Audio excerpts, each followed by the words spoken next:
ചെയ്തു പോയാൽ ശിർക്ക് ഒഴികെ, രിദ്ധത്തൊഴികെ മറ്റുള്ള ഏത് തെറ്റുകൾക്കും ശിക്ഷകളുണ്ട്. എന്നാൽ ഒരു തെറ്റ് ചെയ്താൽ ആ തെറ്റുകൊണ്ടൊരു മനുഷ്യൻ ചെയ്തു കൂട്ടിയ സർവ്വ അമലുകളും തകർന്നു പോകുന്ന, പൊളിഞ്ഞു പോകുന്ന ഒരു പ്രവൃത്തിയുണ്ട്. ഖുർആനാണെന്ന് പറഞ്ഞത്, യാ അയ്യുഹല്ലദീന ആമനൂ ലാ തർഫഉ അസ്വാതകും ഫൗക സൗത്തിൻ നബിയ്യി വലാ തജ്ഹറൂ ലഹു ബിൽ ഖൗലി കജഹരി ബഅദികും ലിബഅദിൻ അൻ തഹബത അഅമാലുകും വഅൻതും ലാ തശ്ഉറൂൻ.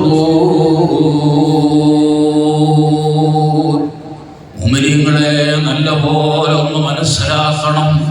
അല്ലാഹു ഖുർആനിലൂടെ പറയുന്നു, യാ അയ്യുഹല്ലദീന ആമനൂ, ഓ സത്യവിശ്വാസികളെ, ലാ തർഫഉ അസ്വാതകും, നിങ്ങളുടെ ശബ്ദത്തെ നിങ്ങൾ ഉയർത്തരുത്.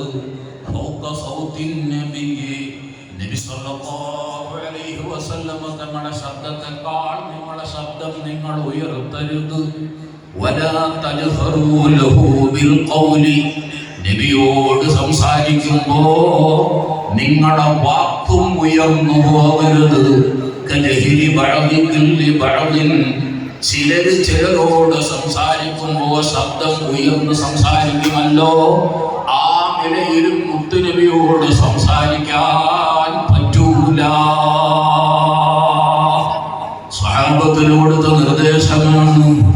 അബൂബക്കർ സിദ്ദീഖ് റളിയല്ലാഹു അൻഹു